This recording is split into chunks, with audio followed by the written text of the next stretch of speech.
Hi there! Welcome to the third edition of the B2B Influence and Marketing chat series. My name is Mariska Kestelo and I'm the founder of Word of Mice. Today we're going to talk about destination marketing and the role of B2B influencers. And today our host is Giovanna Lucherini. She's the Managing Director of the Convention Bureau in Naples, and she did a campaign last year together with influencers. So we're very happy to have her in our show where she will share all her insights and information. Welcome, Giovanna.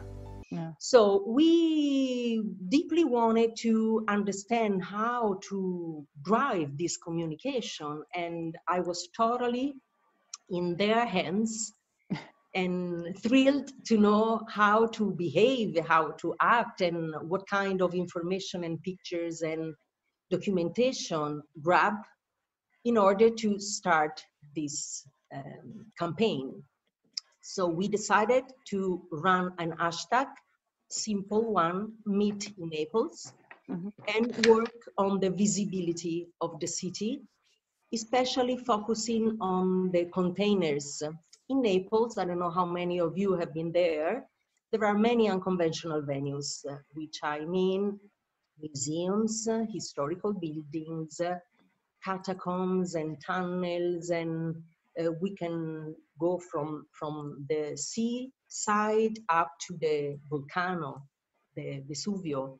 So we were full of information, and we first wanted to understand which part of containers were important. So little by little. Sorry to interrupt you, Giovanna, but because to start an influencer campaign, we started 2 years ago already, 2.5 years ago, we started talking.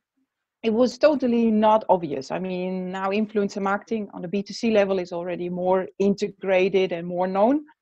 But on a B2B level, it was actually, I think we did the first project. It was a pilot project, the first project ever. So, so why?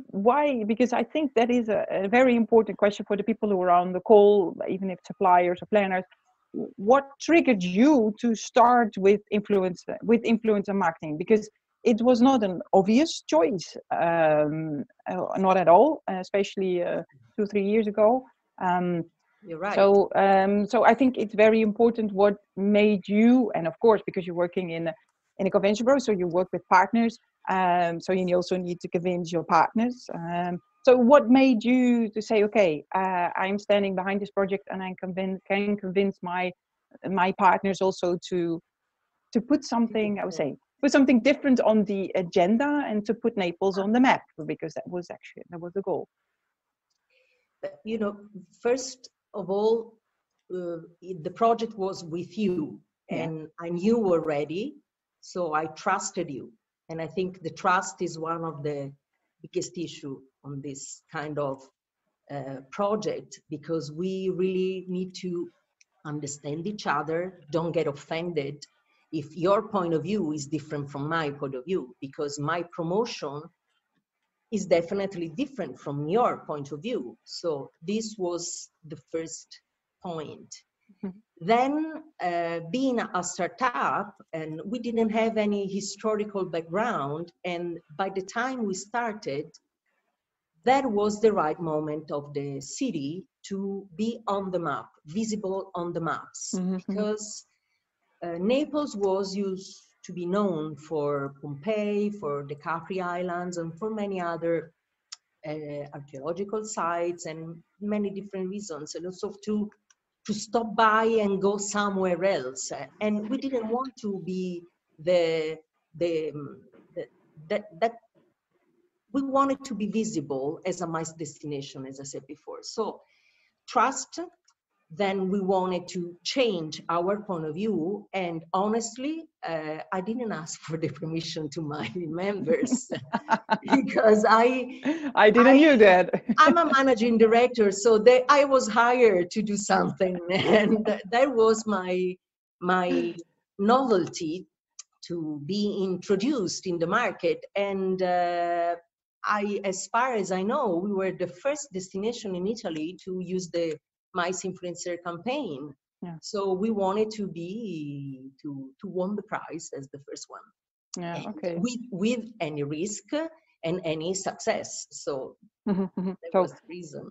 So if I can summarize it, so the reason why you started with the campaign was really a trust between you and the business partner. In that case, it was me. And the second of all, because you didn't have any history, so you had the chance to say, okay, I'm starting with something new. I'm starting with something different. And as a startup, we were a startup. You were a startup.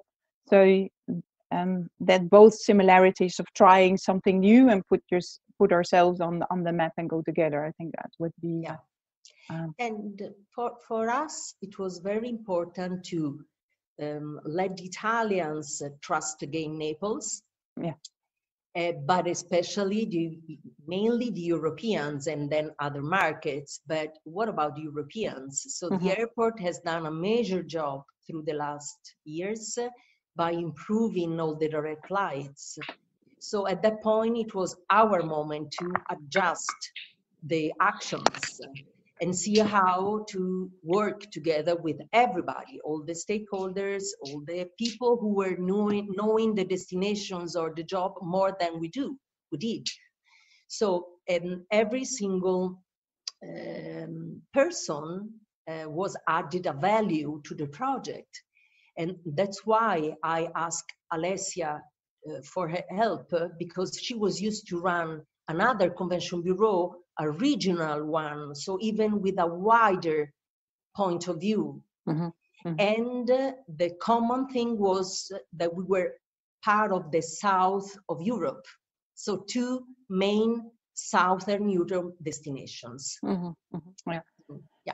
Because you talked also about trust between choosing the right, I would say, choosing the right business partner, but also the trust, because Naples didn't have a good reputation. If you think about Naples, a lot of, if we say it to the Dutch people, then they still think it's a city full of lots of criminals, and the trash is still not, I would say, that removed after so many years. There's still some.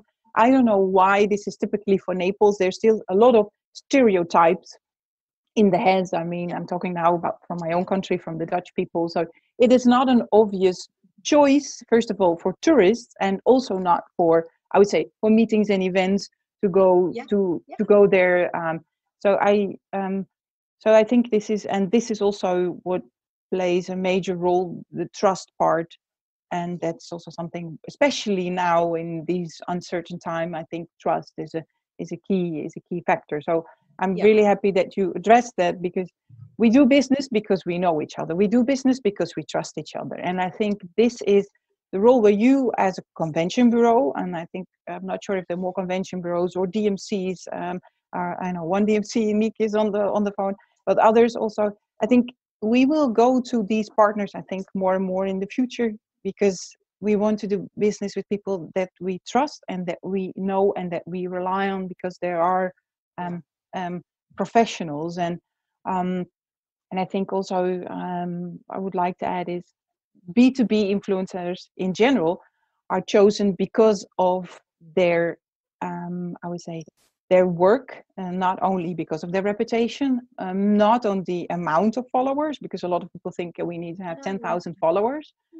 But we need to choose people who have the right working experience in the industry, and working experience, so that you really have built up your legacy within the industry and the trust factor. So I think that is something, because a lot of people mix influencers and directly focus on the B2C market, where it's only about the number of followers, where in the B2B market, people are selected on their working experience and on their, of course, if you have worked in a certain industry, you have the followers and you have the knowledge, and you are then a thought leader, for example, in a very specific area, in incentives or in technology and events. Or so I think that's also something that is really important to address, that you have selected also an obvious choice, also Alessia, because she was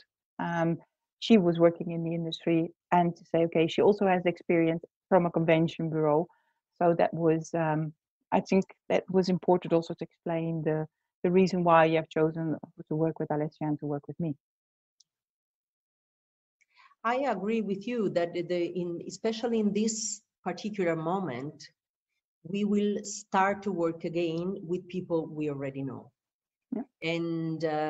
And I guess MPI is, for example, one of my preferred network. We are used to work with colleagues, but also based in Italy, we have other Italians from different associations we prefer to work with.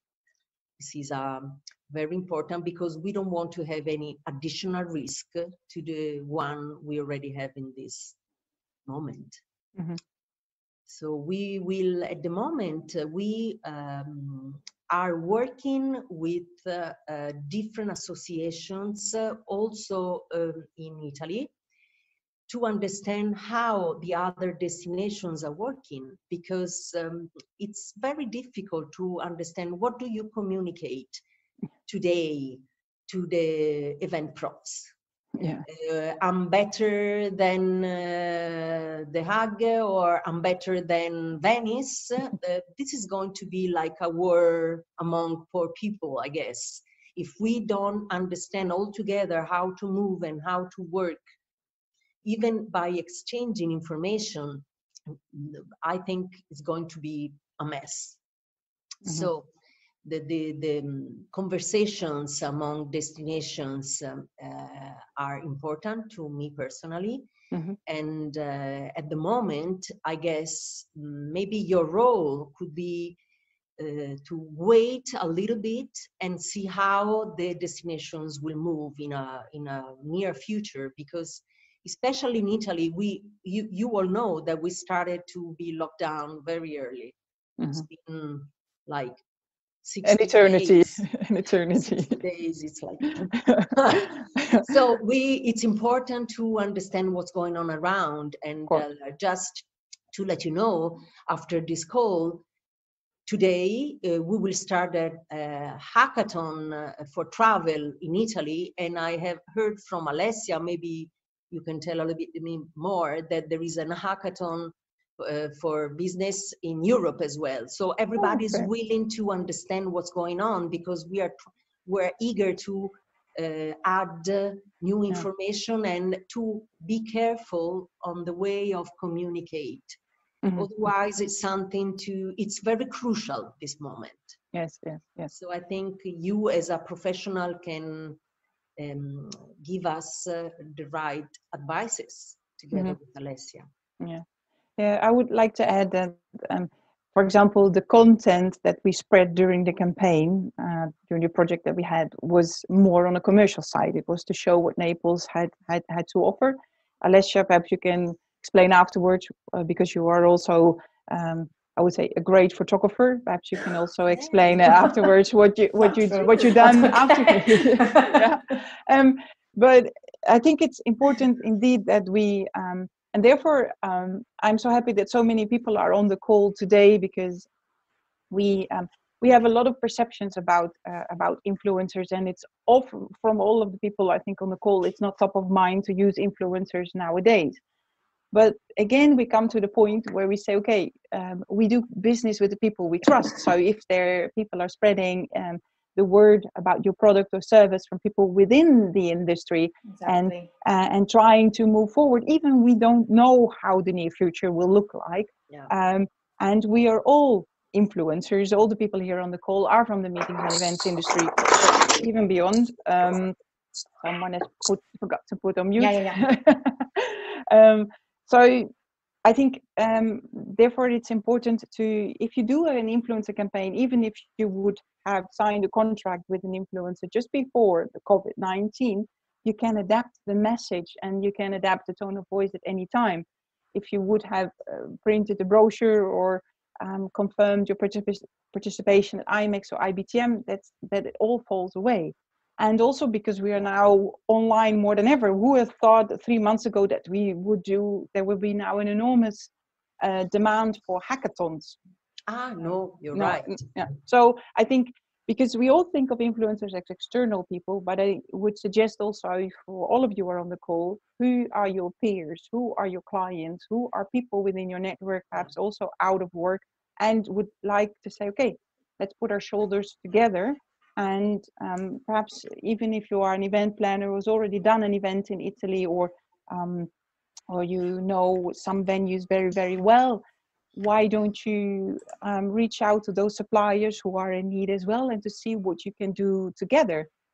There's so many people out of job or will lose their job in now, and unfortunately in a very short period of time. So we need each other now more than ever. So think of, if you're doing working on your strategy, how difficult it is, and try to find a tone of voice. Try to find people who already are familiar with your product, who are already familiar with the industry, speakers who have spoken at your venue. And what I noticed also, people who were out of reach are now, even famous speakers are also out of a job. So they're all looking for ways to stand out from the market in an appropriate way. So therefore, I want to give you the suggestion also to look within your network to see what you can do. I see their question, but we will come there on later. Yeah, I see. In fact, yeah. I was reading the question. Yeah. Yes. Alicia, perhaps you can say something about the content that you created during the project of Naples, focusing on, because a lot of people say, okay, but what have you done concretely? Can you explain what have you done concretely of content creation, I would say, before, during, and after the campaign with Naples? I can specify in advance that it's still work in progress, because I have still to write some blog posts. So, because actually the promotion of a place, the experience you can tell and share with other people never stops. So I have still to publish some blog posts on the experience, and it's better to do it after a period, not immediately after the experience I have done together with you, together with you, but also 1 year later. So you can turn again the light and put again a light on Naples.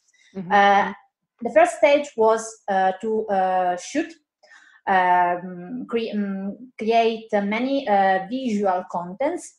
I post on social media, my personal social media, so Facebook, LinkedIn for professionals especially, and Instagram as well, which is the best one for visual contents. And this, of course, got a lot of exposure for the destination and engagement from people, professionals, but also individuals who were also interested in the destination as well. So I got many comments, many shares from people, and it was very useful, I think, immediately. Many people also started asking me suggestions, recommendations, comments from my point of view, according to the experience I did in Naples through the social media as well. And also there was also the chance to share the experience done at IBTM in Barcelona. And this was a great experience, of course, and a great opportunity to let people know what happened, what we experienced in Naples. And of course, this was a next step and another chance for the destination as well. Giovanna, of course, can confirm, because I think she got many comments after the panel session we had in Barcelona, right? Mm-hmm. Giovanna, would you like to say something about the session we organized? No, I can add that for us it was a very super special moment, because the visibility we had to be included in a education program in such an important trade show, international trade show, for us was even a bigger launch, even more than we did expected. Mm-hmm. So this was also thanks to you, Mariska, because you were working with them and asked us to be part of the panel, together with other people involved in other projects. So for us, it was also interesting to listen to their experience, because their point of view, for example, from a hotel, is different than my point of view. Mm-hmm. And as Alessia said, the work is still in progress. That means that you can never have a return on the investment in terms of money and time on immediate. Not And you will immediately. see it is a different way of communication, instead of working by yourself through the social media or write articles and press release for the national and international magazines or line on printed, because sometimes you want to be to think out of the box and see and try and see how is the reaction. And so maybe more videos, more short sentences, like for Chiara and myself was the right way to learn how to share the contents you were working on. For example, Mariska, do you remember the first posts were not so successful before being issued because we thought that the way of your point of view maybe was different from our point of view. So that is the trust we were talking about at the beginning, that you don't get offended. You didn't get offended when I was telling you, hey, please, can we exchange or maybe use other words, or of course. Start up with a positive sentence instead of doing this and this. Yes. So I would like. It's always in progress. Indeed. And I therefore would like to add is that influencer marketing, because a lot of people think influencer marketing is a very short-term, I would say a short-term project or for short-term. No. If you would engage with influencers, and you could also name them today, I would not say that's the same as ambassadors, because influencers in general do get paid for the campaigns that they do, because it is a lot of work to prepare, to help with to write a strategic plan, to write a content planning, to adapt to, because there are always things that change, especially now. So it is a long strategic decision. And for those who are on the call that think, oh, I would like to do also something with influencers or get external people involved in my company or destination or DMC, that's nice. But really think of engaging people on the long term, because it is not professional if I would make the week after I would be in, for example, in Greece, and the week after I would be in Turkey, and the week after I would be in Amsterdam, and making all those videos. If I would be a videographer, that would be fine, but then I would be behind the scenes. So if you really work with influencers, think of engaging them at least for 1 or 2 year term, because it was also a question about the return on investment. After 4 or 5 months, I received an email from someone out of my network who's actually representing DMCs. I said, hi, I've received a request for Naples for a conference. Can you please help me? I said, of course. I directly put in copy Giovanna, and I said, I have a request, please help them. So if we're talking also about, because we only have 3 minutes, so talking about the return on investment, first of all, it also depends what you would like to get out of it. If we're talking before COVID, of course, it can be visibility, it can be awareness, it can be working on your reputation. And so it also came because, like Alessia said, she was creating content. If you don't have a database of photos, and you should use a professional photographer, that costs a fortune. If you could also use done that by an influencer, it saves you a lot of time and money. So it all depends on the purpose, on the outcome of the campaign. But to measure the impact, it can be the content they deliver, but you can also use, of course, you can check Google Analytics, you can use a special code that you can track the blog post. And therefore I said, don't always look to the online content, but therefore I think an influencer campaign should be 20-80. So 80% online, 20% offline, like we did the extension at IBTM, where again, you have the visibility, where again, you will have press releases coming out of the show. So it's really an integration of, I would say, offline and online, using online and offline tools to get more and more exposure. Of course, now events are not possible, but it doesn't mean that influencers cannot talk about your product or service during a webinar, for example, like we're doing today. So you still can create visibility and awareness. But to measure the ROI, you first need to set proper goals to measure afterwards the outcome and also set expectations, what you would like to get out of it. So because we have let's say only 1 minute, so I would like to have your opinion, because Giovanna, how do you see the future of destination marketing? Because you've been in the industry around for quite years. How do you see the future of destination marketing, and also perhaps also your opinion about influencers in the near future?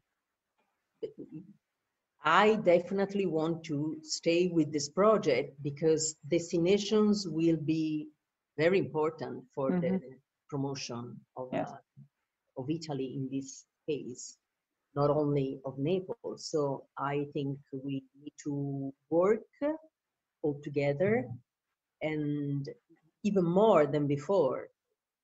In Italy, we have different kind of DMOs and convention bureaus. This means that, for example, Naples is private, and other destinations run with a mix of institutions and private stakeholders and investors. So this is also very particular because for us, the institutions are like a dream. I can say this because in the past they have never invested that much in communication. So that's why we wanted to do something different and try to get them involved. So now, even more than before, as private people, we have a big responsibility to stay visible and on the top of the promotion. At the point, we will go with different projects and definitely work with the region at this point, not local. Even better for the region, because we might represent the region in the near future. But this was the plan before the virus. So that's why, as I told you, I will definitely stay alerted on what's going on with other destinations and try to work all together as a restart, as a startup again, which I didn't expect it, of course, as everybody. But even more than before, each country, especially in Europe, has to work in this direction. Because, as I said at the beginning, otherwise Amsterdam can be definitely better than Venice or Barcelona, but at that point we really need to, we all have the same problems. So I will ask for your help, girls, in the future. It's, well, I would say that's nice to hear that you look, but how, and do you see influencer marketing specifically? You said you want to continue to work with us, so it means you can also strongly recommend it to others to work with influencers, but then I would say on a long term. That's a long term that's a very issue long and project, but maybe it's you better, the person correct to reply, because you might have other destinations in your plans and in your projects and see the reactions better than I do, because at the moment I only have the feedback from Italians, and there is no feedback at all, because we need to rely on the government and see how to communicate.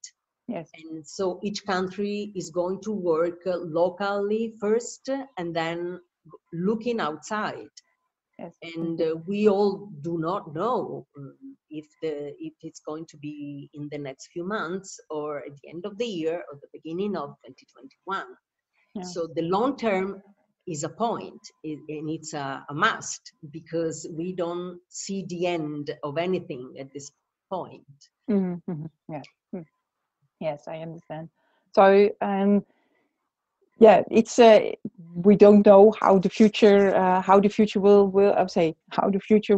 look like. But I think for everyone, it's important again to work with people they trust, and even if it's now unpaid, I would say, because no one has budget, but we have a lot of people have time now. So use the time that people have and and reconnect. So if I also talk with potential clients or current clients, and yeah, but we don't have any budget, I said, but it doesn't mean the influencers or the best people from the industry are also out of a job. So reach out. So let's prepare a campaign and see, and let's already get things, I would say, in the background starting and building up, especially now, because now we're in a crisis. We need each other now more than ever. When we are busy again, and hopefully, we don't know, but hopefully when everything will start up and running, we will be busy again. And then, then I would say the need of influencers would perhaps be less, because then we have again other tools. But I think now the role of influencers is now more important than ever, because a lot of those influencers post and create a sort of followers and audience, and also of course a certain opinion. So I think that if you're considering about influencer marketing and you don't have a budget, that I think that shouldn't be an issue. I would say always, my door is open. We give also free advice to clients just to help you go through this crisis. And as soon as there's budget, yes, of course, also give that back to the people who were involved in those moments of crisis. And that's the way how you help and move each other forward.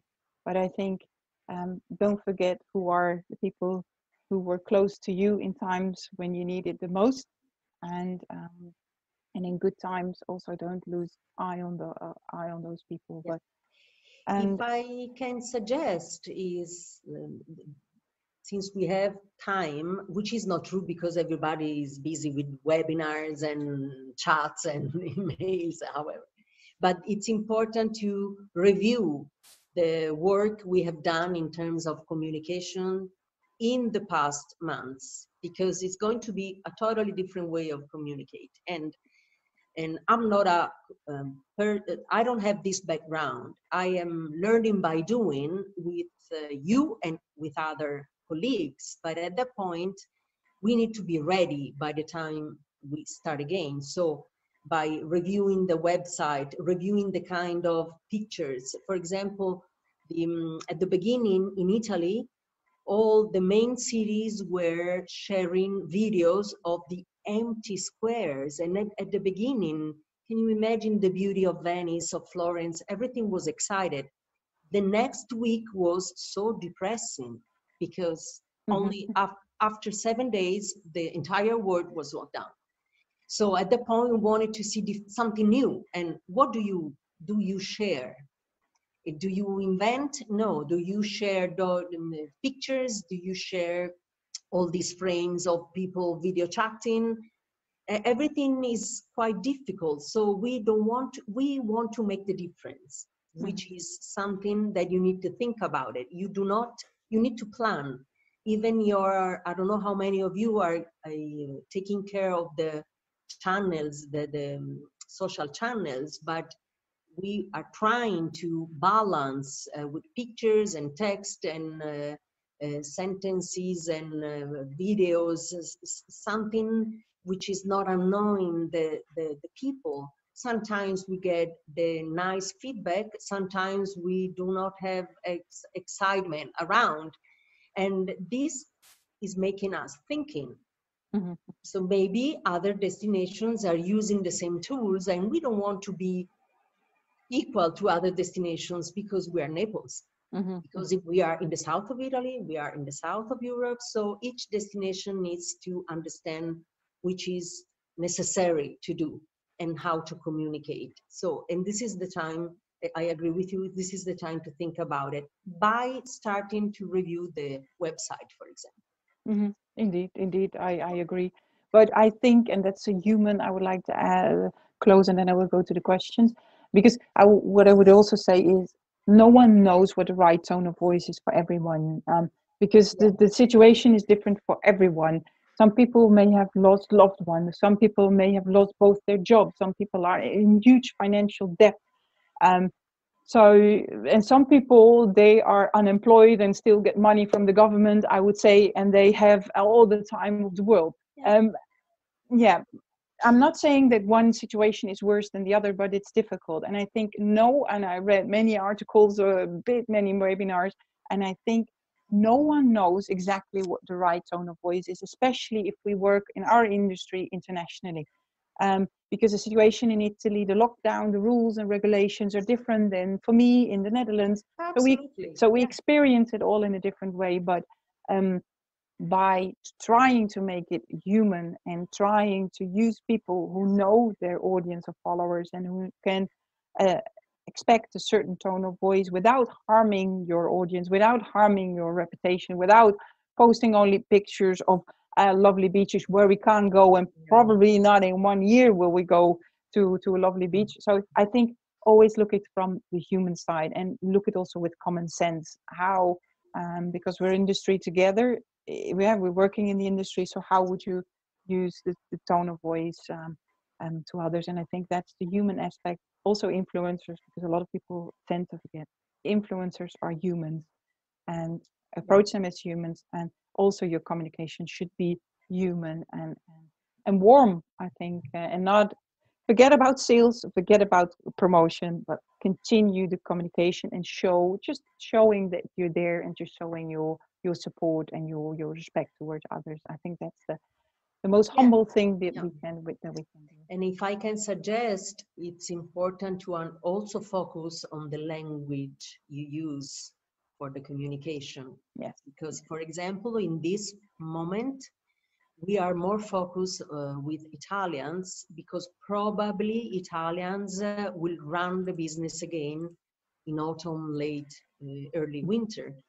And how can I think about international meetings if the States are locked down, if other European countries are even worse than us today? Mm-hmm. So to tone of voice and the right balance with the native language or English, it's important. And sometimes we don't know how to address this communication. So that's why we need for some help. Mm-hmm. Indeed, and that's right. I go now to the chat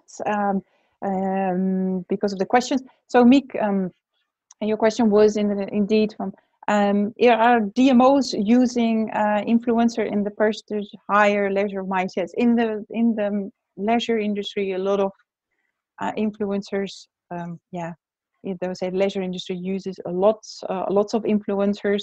Now it's also gone really, really down. For DMOs and DMCs, to be honest, I haven't seen any in my humble network and research that I've done. I don't know any DMO or any, I would say DMC. I would prefer to say DMO, DMC. I haven't seen anyone using an influencer. I have received some requests and had some conversations, but no one has confirmed yet. So perhaps this is your chance. Alessia, yes? Can I say? Can I say something? Yeah, because actually Malta confirmed, for example, a collaboration with me for a MICE influencer marketing project, considering also the importance of the new concept of staycation. I don't know if you heard already about it. Staycation means we will choose, first of all, to go to places which are not far from the place where we are based in order to be able to come back home easily if we need, of course. Not only for leisure, but also for MICE, so for events. So considering that my audience is mainly composed by Italian professionals, Malta decided to work with me because the first market who can be approached by Malta is the Italian market. So this is the decision they made, the consideration they made about this strategy to apply. And I think this could be a winning project, of course, for the reason why that is behind. Great, well, fantastic. But were you approached by the Convention Bureau or by a DMC? Okay, because that was Mick's question. Okay, well, great to have. So you see that there's already projects in the pipeline, and then that would wrap it up with the last question we received from Louisa. She's writing, what are your thoughts on an influencer having existing connections to knowledge of a destination or being already an advocate before embarking on a campaign with a destination?